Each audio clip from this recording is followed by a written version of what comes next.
It is the year 3050. You are in the middle of a desperate battle against a mysterious threat from beyond known space. Their technology far outclasses yours, and your exhausted lance mates are taking heavy fire. Through the smoke and flames, an enemy mech emerges, but something is wrong. Shapes cling to its frame. At first, they look like oversized metallic insects crawling across its hull. You barely have time to process what you're seeing before they drop to the ground and launch themselves towards you. The enemy mech charges past, already engaging another target. You fire wildly. Every shot misses as these things arc through the air and slam into your machine. Klaxons erupt. Warning lights flood your cockpit as your armor is torn apart. You struggle, thrashing to dislodge them, but they cling fast, ripping, cutting, and tearing. You've never seen anything like this before. Is this an alien? It has to be. Your thoughts are cut short as your cockpit canopy fills with the silhouette of something massive. It's humanoid but far too large. A voice crackles over an open comm channel. "Give up, Surat! The battle is ours!" What you're facing isn't alien. It is a battle armor unit known as an elemental. Battle armor itself hasn't been seen since the days of the Star League, and then only rarely.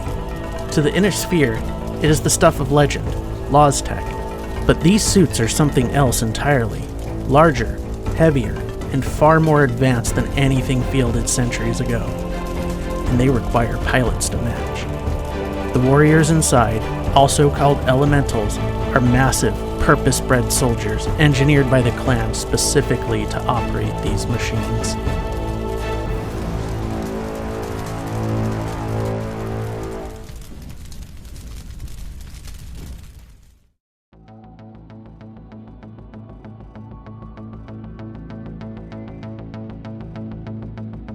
The clans embraced eugenics as a state doctrine as early as the opening decades of the 29th century. What began as a desperate attempt to rebuild their population soon evolved into something far more ambitious: the deliberate creation of a perfected warrior caste.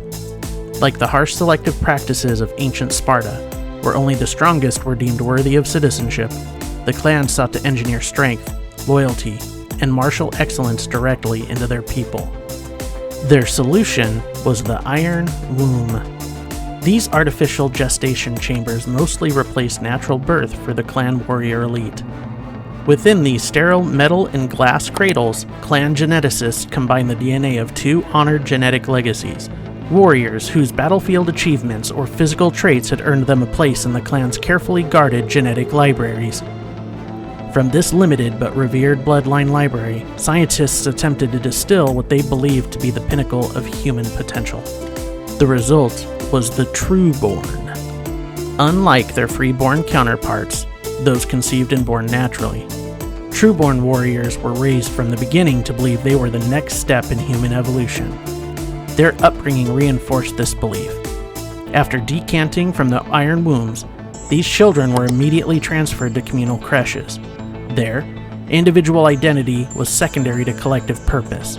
From their earliest days, they were subjected to relentless physical conditioning, tactical education, and psychological hardening, designed to produce warriors rather than merely soldiers. Freeborn citizens could still rise through merit, but the system was unmistakably stratified. Trueborn warriors enjoyed preferential access to training, equipment, and command opportunities. Superiority was not just assumed, it was institutionalized. Yet even perfection, by clan standards, was not enough. Among the clans, Clan Hell's Horses pursued a particularly ambitious vision. Recognizing that conventional infantry had long been treated as secondary to battle mechs and armored warfare, their scientists began experimenting with genetic lines intended to produce not just better warriors, but larger ones. Over generations, through careful selection, genetic recombination, and subtle biological modification, they pushed the limits of human physiology. The culmination of these efforts was extraordinary. The new warriors stood nearly 2.5 meters tall and were a wall of muscle. Where traditional infantry had often been used defensively as garrison troops or support elements, these soldiers were something entirely different. They were designed to break enemy lines through sheer physical dominance. They would become known as Elementals. Elementals transformed clan infantry doctrine. Their arrival on the battlefield often had as much psychological impact as tactical value. Few opponents were prepared to face soldiers who seemed engineered for war itself. As with many clan innovations, such an advantage could not remain secret for long.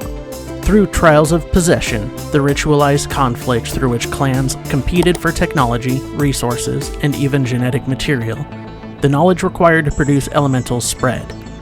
Among the most notable recipients was Clan Wolf, who recognized the true strategic implications of this new technology faster than its rivals. Where others saw powerful infantry, Clan Wolf saw something more, a tool that could redefine how battles were decided.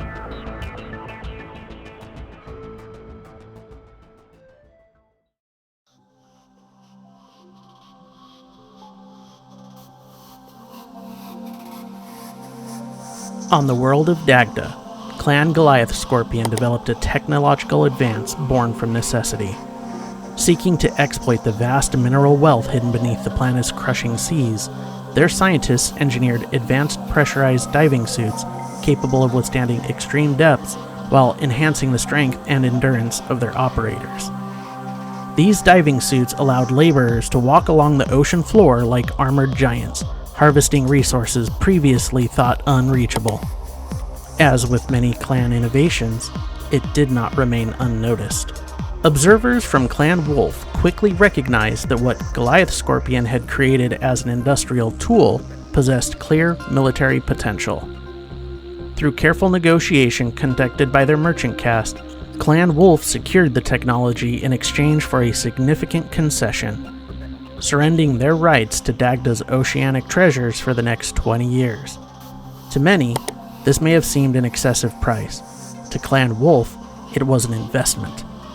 They didn't see a diving suit. They saw the foundation of a new weapon system. Clan Wolf's technicians and scientists immediately began adapting the design for combat. Armor was reinforced, mobility systems were enhanced, weapon hardpoints were added, jump jets were integrated, allowing these armored infantry to maneuver vertically rather than remain bound to the ground.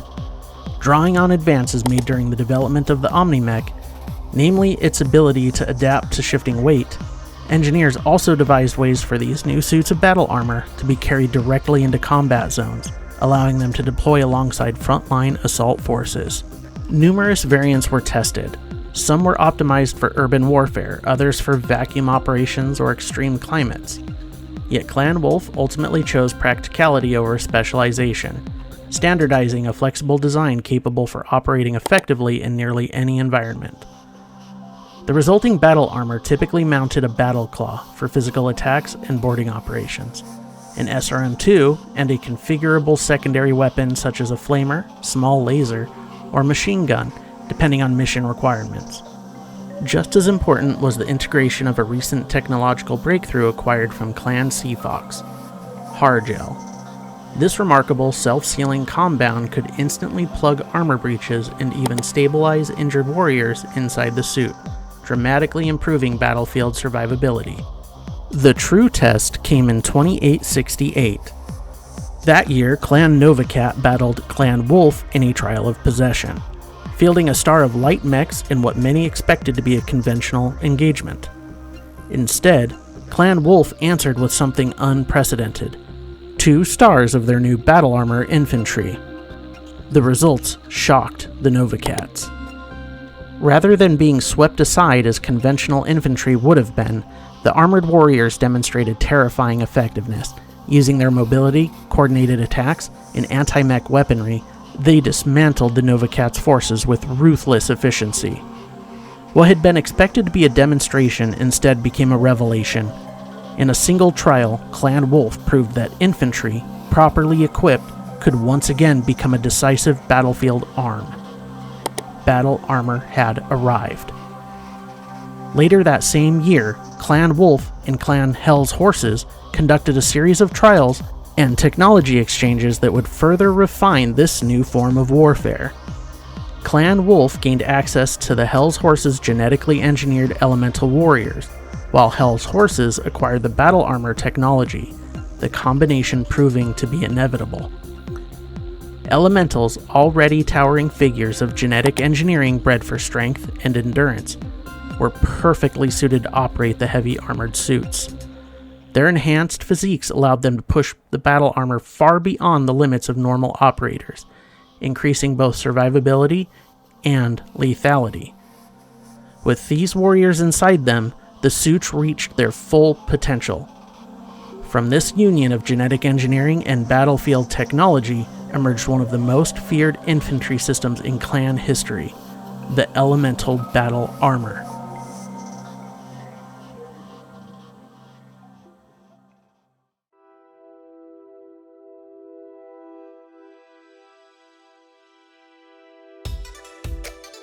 During the clan invasion of the Inner Sphere, known to the clans as Operation Revival, the successor states found themselves confronted with a terrifying new reality.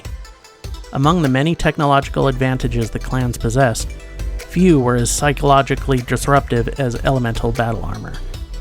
These towering armored infantry could tear apart conventional troops, swarm battle mechs, and survive in environments where ordinary soldiers would perish. The Inner Sphere quickly realized that without a counter, their conventional infantry would become obsolete. Early attempts to replicate clan battle armor technology were rushed into production out of desperation. These first-generation Inner Sphere designs were largely ineffective, lacking the refinement, material science, and integration that made clan suits so formidable.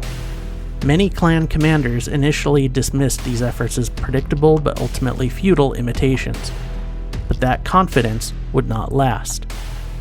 By the time the Inner Sphere introduced its second generation of battle armor, the technological gap had narrowed far more quickly than the clans had anticipated. These improved designs demonstrated surprising durability and tactical flexibility, forcing the clans to acknowledge that their monopoly on advanced infantry warfare was coming to an end. The clans needed an answer. Although the Elemental remained the gold standard of clan battle armor, Clan Wolf had experimented extensively with alternative designs during the early development of the technology. Many of these prototypes had been abandoned, not because they failed, but because they were too specialized compared to the versatile Elemental platform. Faced with new Inner Sphere threats, the clans returned to these shelved concepts and began refining them for deployment. From these efforts emerged several specialized battle armors, designed to dominate specific forms of combat. The Gnome, Salamander, Sylph, and Undine. The Gnome, developed by clans Hell's Horses and first deployed in 3056, represented the clan's answer to the heavily armored Kanazuchi battle armor fielded by the Draconis Combine. Designed as a heavy battle armor platform, the Gnome emphasized brute durability without sacrificing clan mobility doctrine. It carried armor protection approaching that of its Inner Sphere rival, while maintaining nearly twice the maneuverability and significantly greater firepower. A standard Gnome configuration included an ER small laser and an advanced SRM-2 system, making it a deadly opponent in close-range anti-armor combat. The Salamander, introduced by Clan Fire Mandrill in 3058, took a very different approach. This medium battle armor was designed specifically for anti-infantry warfare.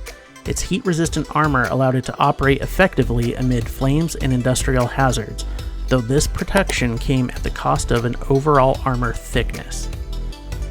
Salamanders typically mounted magnetic battle claws for advanced anti-mech attacks, dual flamers for area denial and anti-personnel combat, and an SRM-2 for additional firepower. The Sylph, produced by Clan Cloud Cobra beginning in 3060, represented the opposite end of the design philosophy. This light battle armor prioritized speed and reconnaissance over protection. Equipped with limited flight capability, the Sylph could perform extended scouting missions and rapid insertion operations. To achieve this mobility, both armor protection and weapon loadout were kept minimal. Standard equipment included a battle claw, micro pulse laser, and micro bomb rack, giving it just enough firepower to defend itself or harass targets of opportunity. The Undine, developed by Clan Goliath Scorpion and deployed in 3059, was perhaps the most specialized of the group. Built for underwater warfare, the Undine featured an advanced underwater maneuvering unit that gave it exceptional control in aquatic environments. While highly specialized, it was nearly unmatched beneath the waves. Its standard loadout included a battle claw, searchlight for deep water visibility, a single-shot LRM-5 launcher, and an ER microlaser. As time passed, the clans continued refining these designs. Variants appeared with improved armor composites, more efficient weapon systems, and enhanced mobility as new technologies became available. At the same time, entirely new battle armor concepts continued to emerge, such as Clan Snow Raven's Airy, designed for zero-gravity operations, and Clan Star Adder's Corona, built for extended range engagements. Yet despite this growing diversity of specialized units, one truth remained unchanged. The elemental battle armor, versatile, durable, and brutally effective, remained the undisputed backbone of clan infantry forces. While newer designs might dominate specific battlefields, the elemental continued to prove that adaptability was the greatest weapon of all.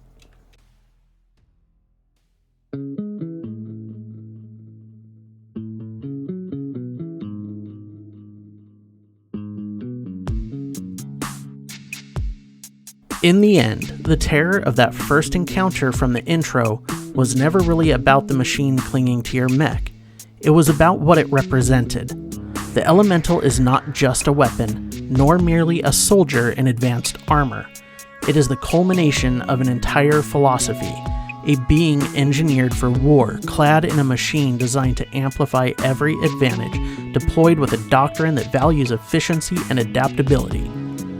Where the inner sphere saw infantry as support, the clans reforged it into something far more intimate and far more frightening. A warrior that doesn't just fight alongside giants, but hunts them. And that is why the image endures. Not the towering silhouettes of battle mechs trading fire across kilometers, but the moment something small, fast, and impossibly strong lands on your hull, turning your walking war machine into a cage. So when we look back at the battlefield in 3050, at that confusion, the panic, and the disbelief, the question was never really whether the threat was alien. It only felt that way. Because sometimes, the most terrifying evolution of warfare isn't something from beyond the stars. It's what humanity becomes when it decides to perfect war itself. Thanks for watching this deep dive into elementals. I hope you enjoyed learning about some of the clan's most feared infantry. Battle armor is a fantastic way to add variety to your BattleTech tabletop games. They can be incredibly powerful when used correctly, but they do require some finesse to field effectively, and they can take a noticeable chunk of your battle and point value when building a force. If you're looking to add elementals to your collection, you can find official miniatures in the Clan Invasion box set and the Clan Elemental Star box. Rules for using them can be found in Total Warfare, or the Clan Invasion box set for Classic BattleTech, and in Alpha Strike Commander's Edition if you play Alpha Strike. If you enjoyed the video, make sure to hit that like button and consider subscribing for more BattleTech lore, tactics, and tabletop content. Feel free to leave a comment too. I read every single one. Until next time, take care, and I'll see you on the tabletop.